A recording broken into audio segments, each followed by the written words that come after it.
تو آج کل نئے نئے اسکالرز آ رہے ہیں, ان کو ائمہ اربعہ پہ ترجیح مت دو. بار بار میں ایک جملہ زبان سے دہراتا ہوں, ہم ابو حنیفہ کو نبی پہ ترجیح نہیں دیتے ہرگز, کہ نبی کی بات پہ ابو حنیفہ کی بات کو ترجیح دیں.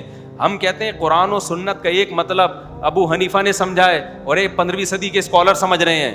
جو ابو حنیفہ کی سمجھ ہے وہ ان 15ویں صدی کے مولویوں سے زیادہ سمجھدار تھے. وہ ان کو قرآن و حدیث ان سے زیادہ آتا تھا. سمجھتا ہے کہ نہیں سمجھتا؟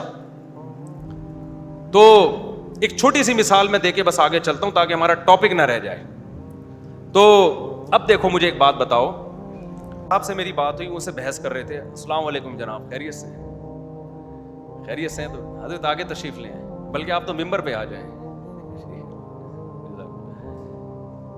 آج ایک میں وہ کسی نے مجھ سے کہا کہ دیکھو جب حدیث میں آتا ہے کہ نبی صلی اللہ علیہ وسلم نے سفر میں 2 نمازیں ایک ساتھ پڑھی ہیں, تو حضرت گستاخی اور بے ادبی معاف, جزاک اللہ, السلام علیکم,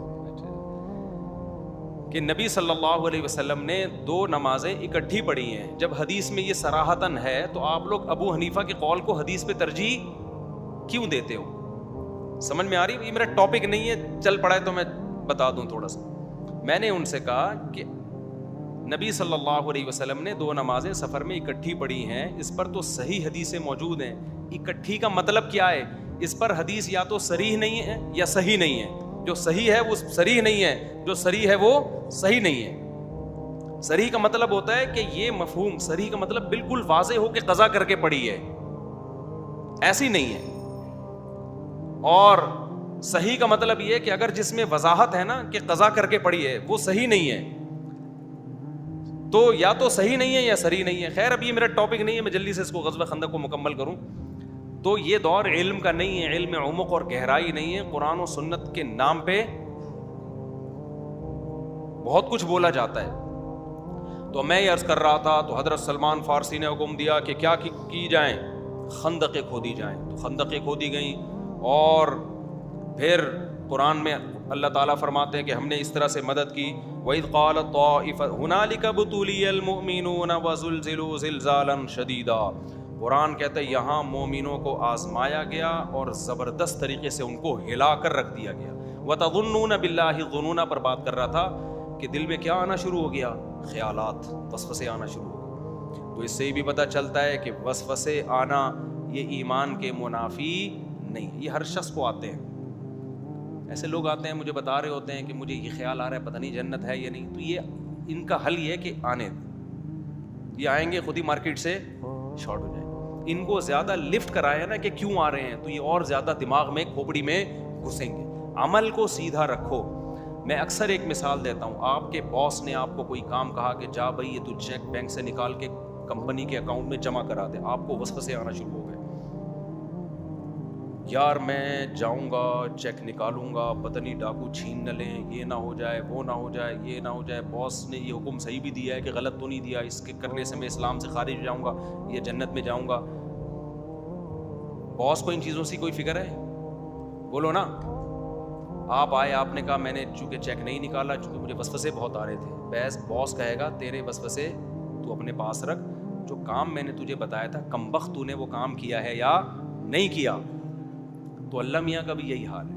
آپ کے ذمے جو کام لگایا ہے نا, نماز پڑھو, وضو کرو, زکوٰۃ دو, بہنوں کی وراثت ان کے حوالے کرو, عقیدہ اپنا صحیح رکھو, یہ کام تمیز سے کرتے رہو. پھر جو آ رہا ہے آنے دو, جو جا رہا ہے جانے دو. تو وسوسے کا علاج بھی یہی ہے کہ ان کو لفٹ نہیں کراؤ زیادہ.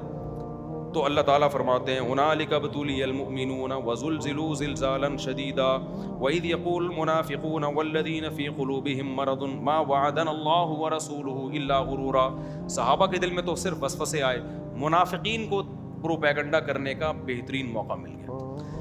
منافقین نے کہا ہم تو پہلے ہی کہتے تھے کہ یہ اللہ رسول کے وعدے صرف سیاسی وعدے ہیں. جیسے ایک سیاسی مولوی صاحب تقریر کر رہے تھے, سیاست لوگ تقریریں کرتے ہیں نا, سیاستدان. کبھی کسی سیاستدان کو سچ بولتے ہوئے دیکھا تقریر میں آپ نے؟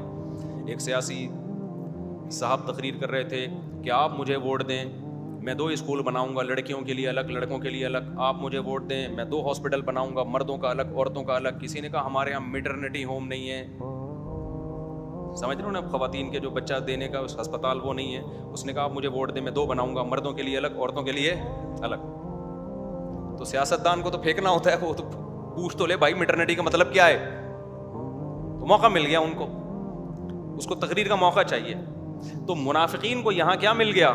موقع. کہہ رہے ہم نے تو پہلے ہی کہا تھا کہ یہ صرف سیاسی وعدے ہیں, کہ جنت جہنم, اور محمد صلی اللہ علیہ وسلم نے ہمیں میدان جنگ میں لا کے کھڑا کر دیا. یہ تو ہمارے مروانے کا پورا پہلے سے کیا تھا؟ پلان تھا. ما وعد اللہ ورسولہ الا غرورا, یہ تو جھوٹے وعدے ہم سے کیے ہیں. وَيَسْتَأْذِنُ فَرِيقٌ مِّنْهُمُ النَّبِيَّ إِنَّ بُيُوتَنَا يَقُولُونَ إِنَّ بُيُوتَنَا عَوْرَةٌ. بہت سے منافقین اس جنگ میں آئی نہیں اور کہنے لگے ہمارے گھر خالی ہیں, گھروں میں لیڈیز ہیں, ان کی حفاظت کرنے والا کوئی نہیں ہے. ایکچولی ہمیں کیا چاہیے؟ ایک لیو چاہیے, 6 مہینے کی لیو چاہیے ہمیں, ٹھیک ہے نا. انہوں نے بہانے کر کے, اس سے پتہ چلتا ہے کہ جب بھی قوم پر کوئی اجتماعی مشکلات آتی ہیں 2 نمبر لوگ پیچھے بھاگتے ہیں, 1 نمبر لوگ اس غم میں قوم کا ساتھ دیتے ہیں. یہ بڑی لمبی صورت ہے, آگے اور بھی بہت سارے مضامین ہیں, وہ میں جلدی بیان کر دوں. آج جو ہم نے سورہ فاطر پڑھی ہے,